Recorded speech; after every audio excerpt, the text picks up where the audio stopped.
que você lembra da sua adolescência? Qual foi o momento mais marcante, mais intenso? O que ficou dela em você? Como que foi esse processo? Este é mais um episódio da nossa série Ética do Cuidado na Psicanálise, do berço ao mundo. E hoje nós vamos falar sobre a adolescência, um período tão polêmico, né, tão caótico e tão difícil, principalmente para os pais, de entender, de lidar e saber, de alguma forma, conduzir e, principalmente, sustentar esse sujeito que está numa fase muito complexa de busca de identidade, de muita transformação e, claro, de muito luto. Então, nós vamos hoje falar na nossa aula sobre a adolescência na perspectiva da psicanálise e da ética do cuidado. Vamos lá? Bom, primeira coisa que eu queria trazer aqui para vocês, tem 2 pontos importantes dentro desse processo do adolescer. Primeiro, que é uma fase de transição. Esse sujeito, ele passa por uma mudança do estado que ele estava infantil para uma vida que posteriormente é a vida adulta. E dentro de cada cultura, essa passagem, ela tem uma ritualística, ela tem uma forma como esse sujeito vai transidir, né? Transpassar daqui para cá. E é um processo difícil, por quê? Porque são muitas mudanças, muitas transformações. E ela começa principalmente com as relações com seus pais, com a relação original. Então, esse sujeito, ele sai da demanda que ele tinha emocional, da relação, da forma como ele se relacionava nesse ambiente familiar, como uma criança, com demandas de crianças, né? E passa para um lugar em que os pais vão ver essas mudanças e vão trazer outras demandas emocionais e sociais para esse sujeito. Né? É um sujeito que está na puberdade, tendo uma mudança corporal intensa, né? E muitas vezes difícil de lidar. Então, a gente tem o menino, a menina, com pelos, com mudança nos órgãos sexuais, tem a questão da menstruação, a relação do cérebro, que também agora sai daquela latência, daquela tranquilidade, cognição e raciocínio, e volta de novo com esse límbico aceso, né, com essas questões emocionais, com aquele vulcão de sensação em erupção. Né? Então, esse sujeito, e por isso que o adolescente tem muita dificuldade, às vezes, na escola, porque ou ele vai usar um mecanismo de defesa de racionalizar, vai botar a emoção de lado e vai focar, que são os nerdzinhos da nossa vida, que a gente sabe. Então, ele vai conseguir colocar de lado toda a emoção, vai intelectualizar, racionalizar, e isso depende muito do histórico desse sujeito, ou seja, ele não consegue lidar com emoções, racionaliza, intelectualiza tudo, e é aquele sujeito que você vê o adolescente que se desenvolve melhor, super nerd, consegue pensar, estudar e absorver aquele assunto, porque ele está exime de sentir alguma coisa, que também é uma questão, né? E tem o outro que é totalmente tomado por esse furacão de emoções, de transformações, não consegue mais focar, estudar e vai capengando, vai tentando, principalmente porque daqui a pouco eles estão entrando no ensino médio, que também tem uma exigência muito grande, que para nós é o ensino médio na nossa cultura, mas é um momento também dessa passagem social de um lugar daquele que vai em busca dos seus pares, dos seus relacionamentos, em busca da construção de uma visão de futuro, né? A forma como a sociedade olha para esse sujeito, não só para o seu corpo físico, bem como da posição, a função social que ele exerce. Então, espera-se alguma coisa, existem expectativas a respeito daquele sujeito. Então, ele passa por um processo não só de transição, transformação, mas um processo também de luto, que é o crucial aqui que eu considero. Porque imagine vocês, quem já passou aqui por uma perda de um ente querido, alguém querido, é doloroso, você precisa de um processo para se recompor, para lidar com a ausência, para elaborar aquilo e transformar numa saudade presente e tudo mais.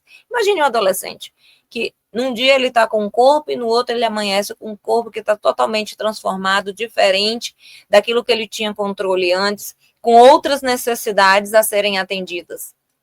Imagine aquele sujeito que não tinha responsabilidade, comprometimento, com nada nessa vida, chuva chegando aqui, nada nessa vida, de repente esse sujeito passa a ter que responder por algumas responsabilidades, e uma delas, inclusive, é traçar a própria trajetória profissional e o seu destino emocional. Então, é muita coisa para ser elaborada, para ser conduzida nesse processo.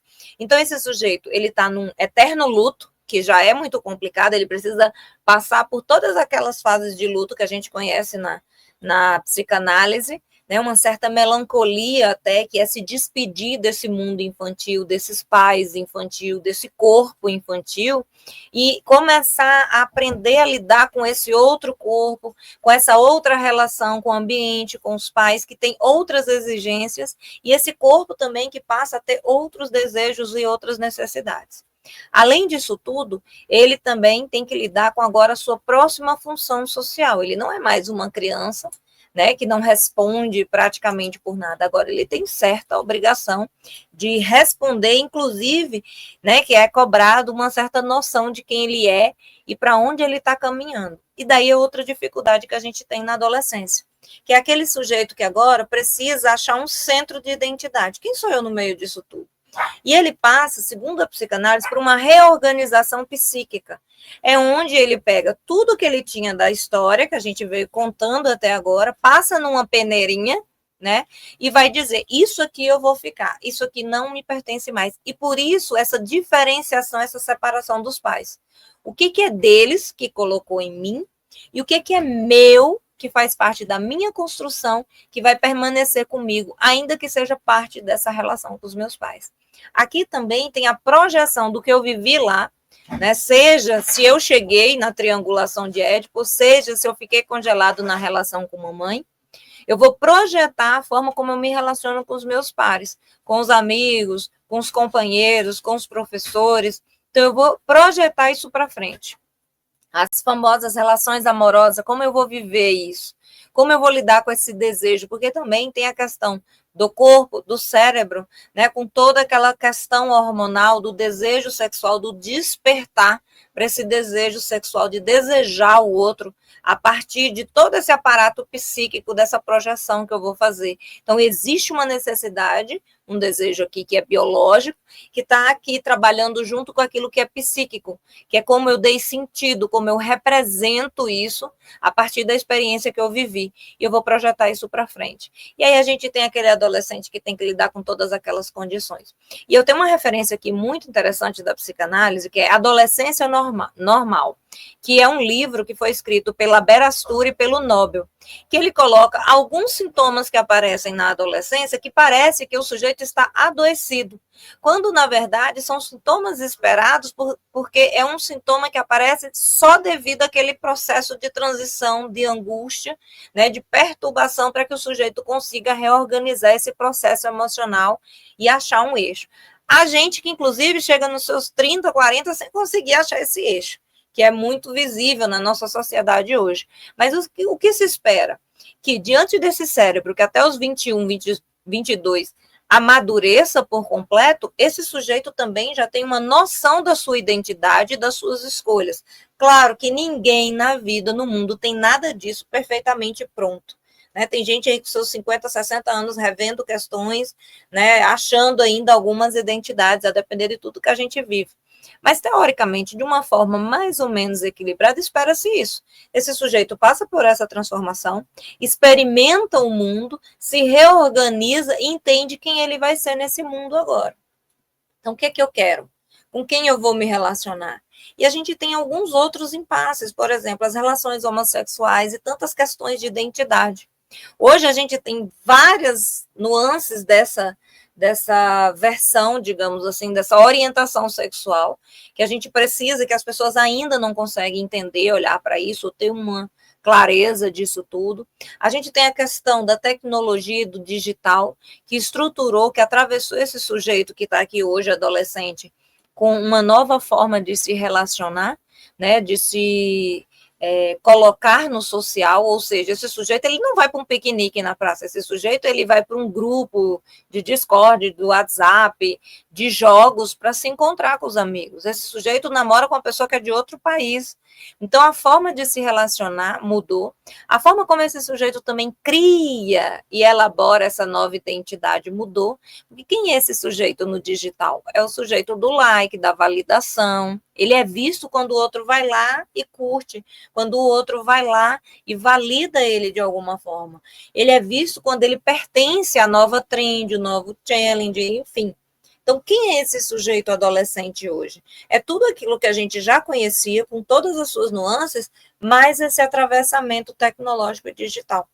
Essa é a fase da adolescência. Nós temos lutos, que esse sujeito está fazendo uma passagem. Nós temos aí mudanças não só corporais, como a transformação da própria identidade, esse sujeito busca algo. A gente tem aí evolução desses, os mecanismos de defesa que até aqui eram usados de forma moderada, aqui fica muito mais intenso. Nós temos aí também a questão da lida com o desejo, com a mudança do corpo, com a busca dos seus pares, das relações amorosas, como que isso vai ser na vida. E a gente tem um sujeito que precisa, até mais ou menos seus 21, 22 anos, concluir uma etapa da sua vida que vai, de alguma forma, direcionar o que ele vai viver na vida adulta. Então, é muita coisa para esse curto período de tempo. Tem um outro autor, eu vou colocar a referência dele aqui, eu acho que é o Odair Furtado, que fala sobre adolescências. Porque quando a gente coloca esse tipo de adolescência que eu estou trazendo para vocês, a gente está falando de uma classe média branca. Né? Mas como que é a adolescência de uma comunidade mais vulnerável? Como é que é a adolescência do sujeito lá na China? Como é a adolescência do sujeito na Rússia, nos Estados Unidos? Então, a gente também tem esse atravessamento cultural. Vou mais, ele traz exemplos, inclusive de adolescências em lugares onde há tribos, né? Tribos africanas, tribos indígenas. Como que é essa passagem, esse rito de passagem? Então, o que nós temos em comum nessa visão? Que é um rito de passagem. É um processo de transformação. O sujeito sai daqui da infância e vai para a vida de adulto. Como que ele experimenta esse rito? Como que ele experimenta essa passagem? E aí a gente consegue entender, fazer uma reflexão dessa adolescência atual. Como que é para nós aqui no Ocidente essa adolescência? Muito contraste, muita perturbação digital atravessada, as relações. Eu vejo adolescentes cada vez mais vulneráveis, tanto é que o índice de suicídio e de depressão, ele caiu para a idade de 14, que antes era para mais de 20. A gente tem pesquisa já falando sobre isso. Por que esse adolescente está mais vulnerável, mais triste? Porque esse adolescente está tão angustiado que o suicídio é a única forma de extinguir esse sofrimento. Talvez esse adolescente que a gente está pensando e discutindo aqui é o adolescente que teve essa base comprometida. Se vocês voltarem nos outros vídeos aí, a gente foi falando de fase oral, anal, fálica, a própria latência. Isso tudo é base para o que ele está vivendo aqui na adolescência. Como foi essas relações originais, papai, mamãe, filhinho, dependente da diversidade dessa família, que aqui a gente está falando de função. Né? Quem cuidou desse sujeito, como cuidou desse sujeito? Quem fez o corte, quem trouxe a cultura, como que isso aconteceu, como ele experimentou tudo isso aqui. É como vai viver também essa transição. Então, esse sujeito vem de que lugar social? Porque a gente tem que pensar, por exemplo, eu assisti um documentário uma vez em que o rito de passagem da infância para a adolescência para os meninos de uma tribo africana, que era a tribo dos jacarés, que eles chamavam. Os meninos, eles iam para a mata, provar que eram bons caçadores e tal, e ao final eles tinham um ritual de cortes nas costas, e por isso chamado de jacaré, porque esses cortes cicatrizavam, fazia aquela queloide grande, e ficava parecendo nas costas de um jacaré. E as meninas, elas passavam, depois da sua primeira menarca, né, primeira menstruação, elas passavam pela mão do chefe da tribo lá, a sua primeira relação sexual. Então, era essa o ritual de passagem da menina da infância para a vida adulta. E dos meninos, essa caça com essa marcação nas costas. Então, vejam, a gente que olha para isso, talvez a gente olhe com um certo espanto, mas é um ritual de passagem. Como que esse sujeito, ele perde a marca da infância e ganha a marca da vida adulta? Nesse processo de adolescer. E como que esse processo de adolescer acontece? E por isso que a gente não pode universalizar. Porque, por exemplo, a infância e a juventude de um adolescente é diferente num lugar social para um outro lugar social. Às vezes, esse sujeito mais vulnerável, ele entrou no mundo do trabalho, por exemplo, hoje mais difícil, mas antes acontecia muito. A criança com 9, 10 anos já trabalhava numa casa de família, já trabalhava na oficina com o pai, ele já era colocado no mundo do trabalho e da responsabilidade antes mesmo de passar por essa transição. Enquanto outros adolescentes só vai de encontro com o mundo do trabalho depois que termina a faculdade, com seus 20 e tantos anos. Então, vejam como foi o adolescer dessas duas criaturas que eu estou citando aqui. Agora, vamos colocar uma terceira, que é a que pertence a uma tribo indígena, uma tribo africana. Totalmente diferente. Ou uma tribo na Áustria, né? Na Austrália. Áustria não, Austrália é a Europa. Na Austrália. Como que foi isso? Como que acontece esse ritual? Realmente é turbulento e angustiante para todo mundo, como é aqui no Ocidente? Ou essa extensão dessa infância? Porque, se vocês observarem, aqui na adolescência, existe a confusão de que o sujeito ele nem é a criança, ele nem é o adulto. Ele está num lugar que, inclusive, entre esses 12 aos 21, 22, em que ele lida com esses dois mundos de uma vez, mas, ao mesmo tempo, tentando chegar numa conclusão. Está aí a condição. Então, a gente tem aqui o Freud, que já falava desse adolescer, que é uma revivência desse Édipo, mas agora partindo para o social, ou seja, projetando essas relações no social, é a busca pelo par, pelo objeto de amor, projetado pela relação inicial, né? Então, as pessoas não entendem, por que eu só me relaciono desse jeito, dessa forma? É uma projeção do que você viveu lá atrás, agora na busca social para alimentar esse desejo que é sexual. O desejo da reprodução, que é uma das nossas pulsões também. A gente tem a pulsão instinto de sobrevivência e a gente tem também a pulsão sexual, porque ela está ligada a esse instinto de sobrevivência. Tanto é que a dopamina, que é liberada, ela é liberada também nesse sentido de sobrevivência e reprodução. Porque se eu reproduzo, né, que a pulsão sexual é para esse fim. Aí, claro, socialmente a gente dá outras conotações, outros sentidos, cria uma certa complexidade toda da relação, vem a representação do desejo, que é diferente da procriação, o desejo tem fantasias, símbolos diferentes, e isso é subjetivo. Mas de uma forma bem crua, o sujeito vai para o mundo e ele precisa continuar sobrevivendo. O sobreviver agora na relação, por exemplo, a manutenção da espécie, é a reprodução. A dopamina, ela está relacionada a isso.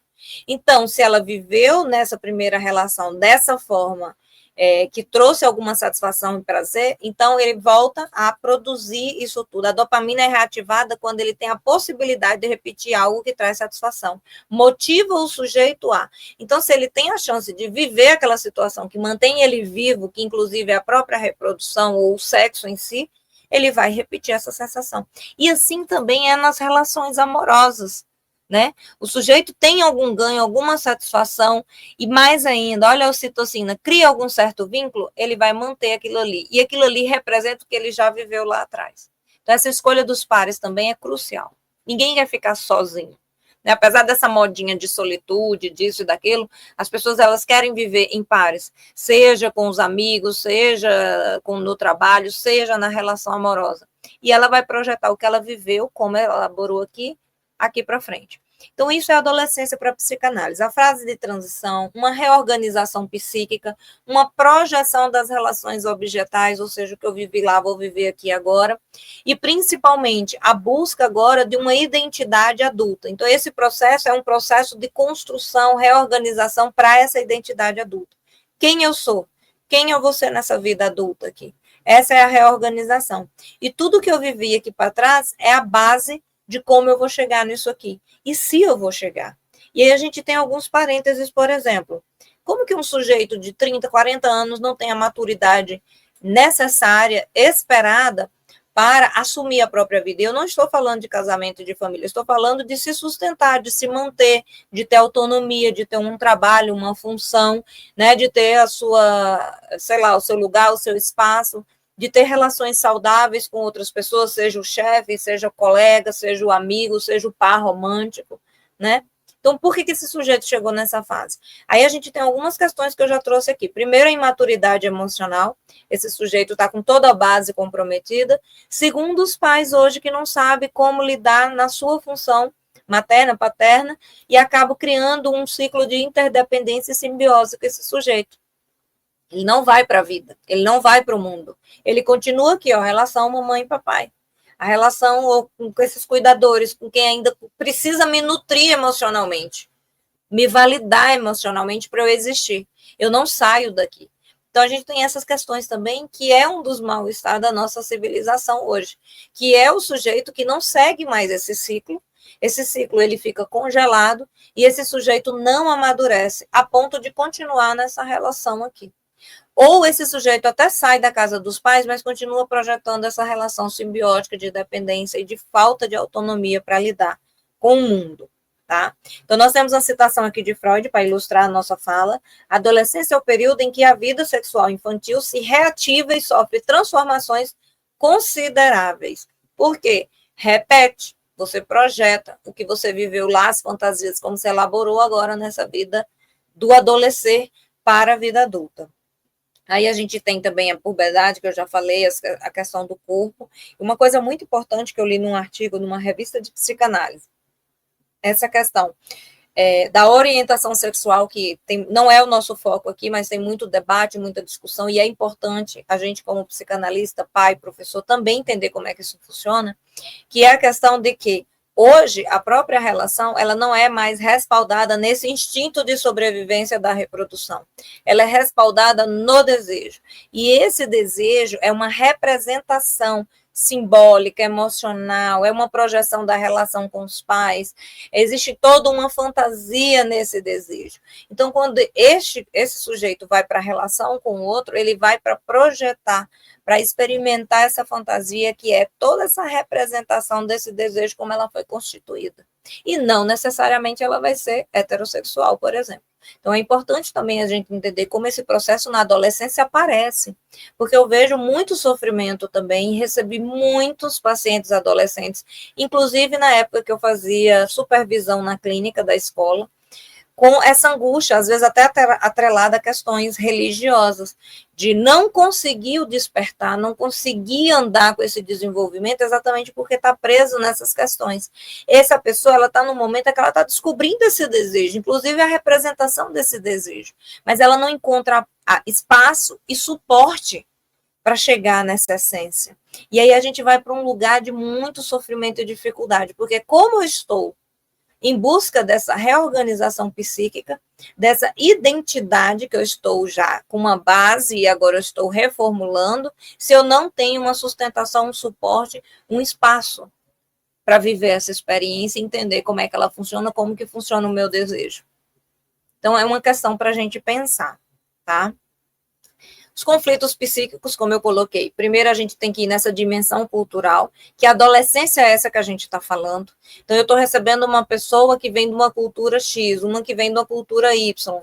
Mais ainda, eu estou recebendo uma pessoa que vem de um lugar social historicamente vulnerável. Eu estou recebendo uma pessoa que vem de um lugar social que tem um certo privilégio. É diferente. Você receber, por exemplo, um adolescente negro que vem de uma condição vulnerável, um adolescente negro que vem de uma condição privilegiada, você vai ver perspectivas diferentes de identidade e de colocação social, assim como um adolescente branco ou qualquer outra questão.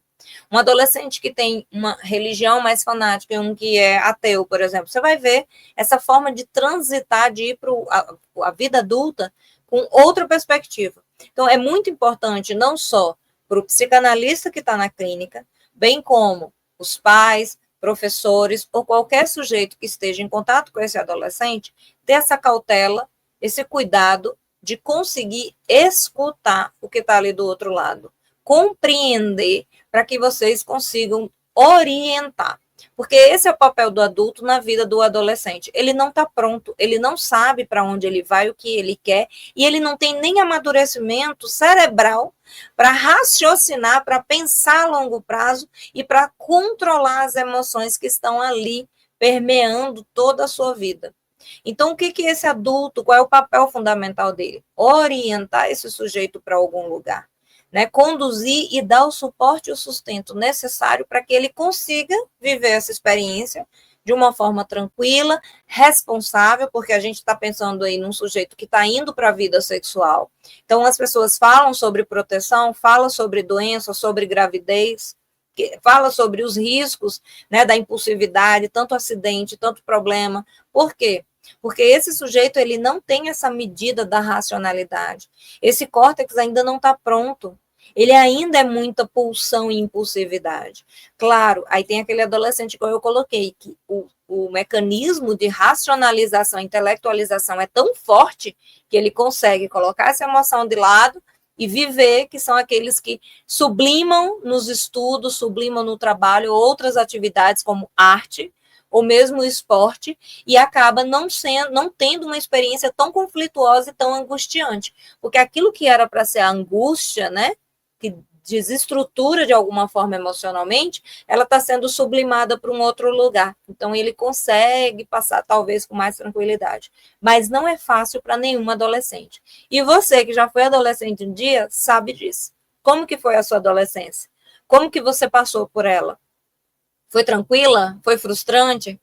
Né? Foi arrebatadora? Teve suporte, compreensão dos seus pais? Não teve? Então, essas perguntas são necessárias e importantes quando você lida com o adolescente, seja na posição dos pais, seja na posição de professores ou qualquer outro mentor, orientador que esteja em contato com esse adolescente, tá?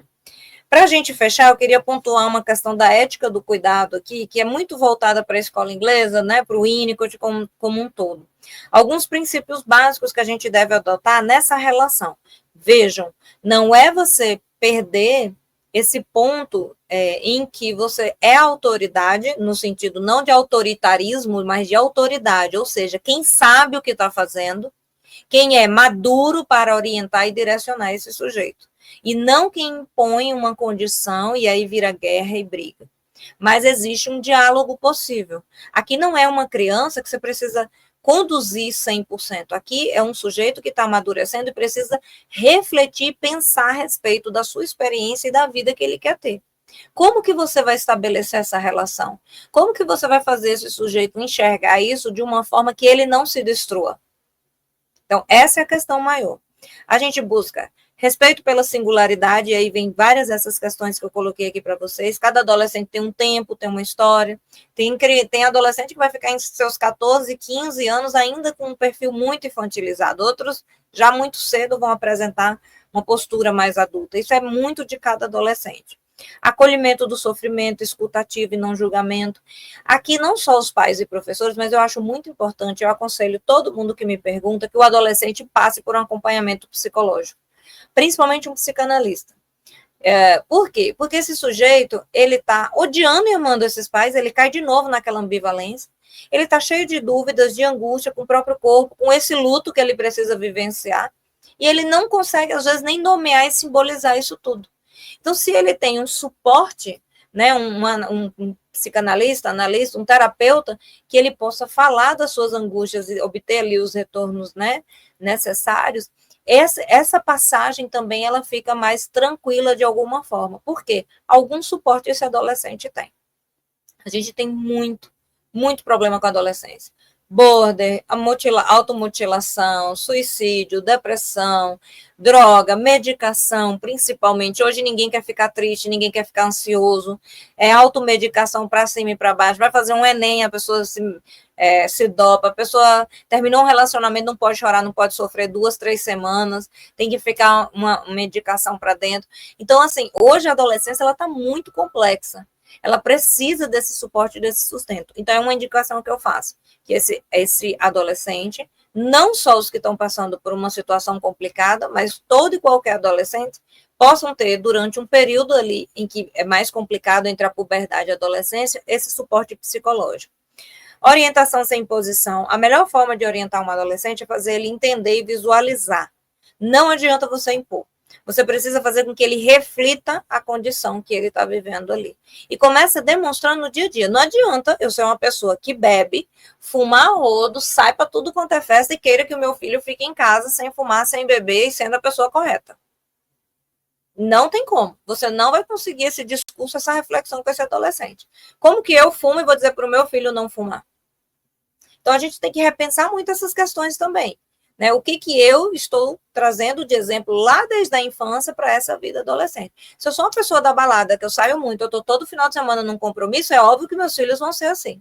Se eu sou uma pessoa mais caseira, uma pessoa mais centrada no trabalho, meus filhos têm essa referência. E assim a gente tem que pensar. É por isso que esse que cuida tem que estar atento muito mais às suas condições psíquicas e o que ele está apresentando, porque o outro enxerga ali um espelho, tá? Espaços seguros, isso aqui eu acho muito importante, principalmente nas escolas. E eu acho que deveria todas as escolas, eu acho que isso seria a base fundamental para todas as escolas, um bom profissional especializado na adolescência e na infância, para que pudesse conduzir a orientação com os professores em treinamento, com a direção para a estrutura de métodos e realização de tarefas, e principalmente com os pais, quando há alguma questão, família, escola, para que ele saiba e tenha um suporte necessário para conduzir essa situação. Às vezes os pais estão desorientados, não é todo mundo que entende de psicologia, de psicanálise. A pessoa teve o filho ali e foi na vida, e aí acontece um problema na escola e ele não tem nem suporte para pensar aquela situação. Quais as melhores alternativas para lidar com aquilo? Afinal, ninguém quer destruir seu filho. Pelo contrário, a nossa missão é construir uma vida para que eles possam chegar à autonomia, para que eles cheguem à vida adulta de uma forma que não tenham se destruído ou tenham perdido todas as possibilidades de viver uma vida equilibrada, tranquila. Tranquila nunca é, né? Porque a vida é uma caixinha de surpresas. Mas pelo menos que esse sujeito seja amadurecido o suficiente para lidar com essas demandas da vida sem sucumbir, né, sem morrer pelo caminho. Mas seguimos. Aqui a gente cria espaços seguros para a expressão de desejos e medos, ou seja, independente, o sujeito tem que saber que pode chegar para pai, para mãe e falar o que aconteceu, né? Isso aí é muito importante, isso começa com diálogos e com as conversas sem repressão, né? É importante, entrou na puberdade, falar sobre sexualidade, sobre sexo, sobre proteção, sobre tudo que vai acontecer naquele corpo, o que tem que fazer, os cuidados, levar em ginecologista, urologista, tudo que é possível. Por quê? Porque você abre um espaço de conversa. Ah, mas a criança está falando de crush, de namoro, não sei o quê. Não tem idade. Na nossa concepção, não tem idade. Não vai fazer. Por quê? Porque pode acontecer. E vai abrindo espaço de conversa. Quanto mais o sujeito se sente seguro e à vontade para perguntar, para falar, para expressar, para chorar, mais ele aumenta esse vínculo e melhora a qualidade desse vínculo. Então, você cria um espaço seguro. Esse sujeito não vai sair por aí se rebelando, feito doido, ou criando situações que coloquem a sua vida em risco, tá? A importância do grupo, dos pares, do suporte. Tem adolescente que é mais... Hoje eu vejo eles muito mais antissocial, mas eles estão no social deles ali, do digital, nos grupos, nos jogos. Mas é importante, hoje a gente não tem mais os coleguinhas que a gente recebe em casa, ou a vizinha amiga que recebe esses adolescentes. Você tem agora que estar de olho o que seus filhos estão fazendo no quarto. Então, está lá no videogame, está lá no YouTube, está lá não sei aonde, fazendo o quê? Jogando o quê? Com quem? Quem são as pessoas que você conversa na internet? Ah, mas eu estou fazendo vídeo ganhando dinheiro. Que vídeo que você faz? Como você faz? Qual é o retorno que as pessoas estão dando para você? Tá? Então, assim, não é que tenha que proibir aqui ou liberar ali, é entender o que está acontecendo. Entrar nesse mundo do adolescente e ver para onde ele está se conduzindo. Por exemplo, eu não concordo que criança e adolescente tenham que ter redes sociais, mas alguns pais acham isso plausível. Ok. Mas você está acompanhando? Você sabe o que está comentando? Quem é que está em contato com essa criança e com esse adolescente? Então, tudo bem, porque é isso que mantém a segurança, o vínculo qualificado, né? E essa criança está protegida, esse adolescente está seguro, não vai entrar numa enrascada, por exemplo, de mandar um nude para um sujeito qualquer e depois ser ameaçado e fazer coisa pior. Né? Isso é muito grave, acontece muito por aí. E esse adolescente também precisa tanto do suporte para nomear sentimentos, como a gente tem aí o final da integração desse ego. Então, a gente precisa, sim, de alguma forma, orientar e direcionar.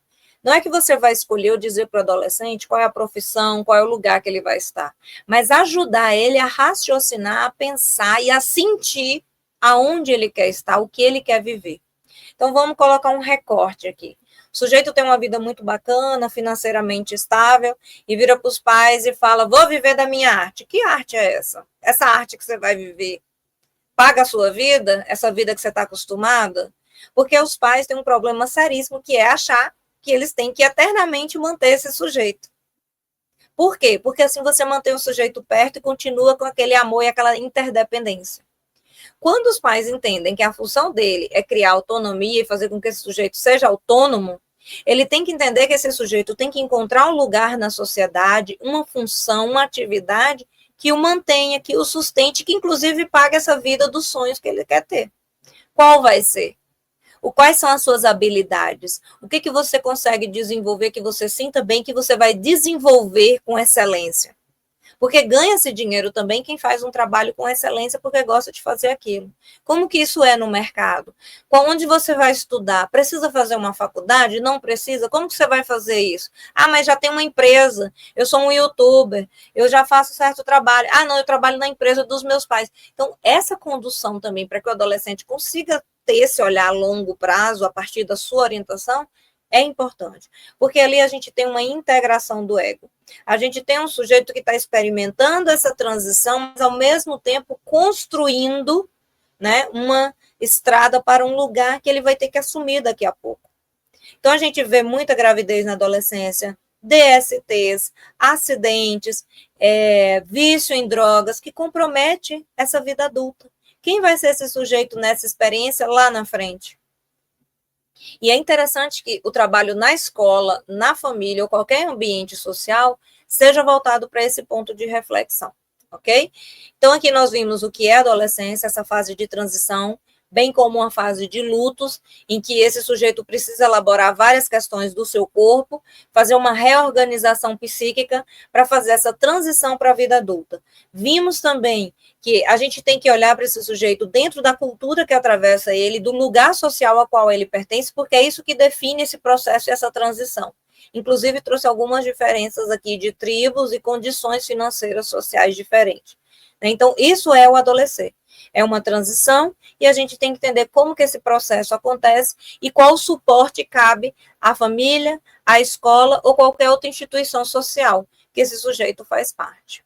Chegamos ao fim da nossa aula, dessa trajetória aí de entender cada fase, né, a partir da ética do cuidado na psicanálise, do berço ao mundo. Então a gente conseguiu entender como que esse sujeito ele se constitui, quais são as nuances desse processo, como que a gente, adulto que assumiu esse processo de criar alguém, né, de orientar, de estar nessa função de cuidador de alguém, qual é o nosso papel, como a gente se posiciona, o que a gente tem também na mão de aparato aí para sustentar esse sujeito, como a gente pode fazer isso. A gente segue falando sobre ética do cuidado e psicanálise, e a gente continua falando desse sujeito, do berço ao mundo, trazendo agora várias outras temáticas para falar sobre cérebro, sobre comportamento, sobre tudo que envolve o desenvolvimento desse sujeito. Não só para quem lida com eles, mas principalmente para a gente também se entender o que fizeram de nós para que a gente hoje tome determinadas decisões e como a gente se comporta. Eu fico aqui e vejo vocês no próximo vídeo.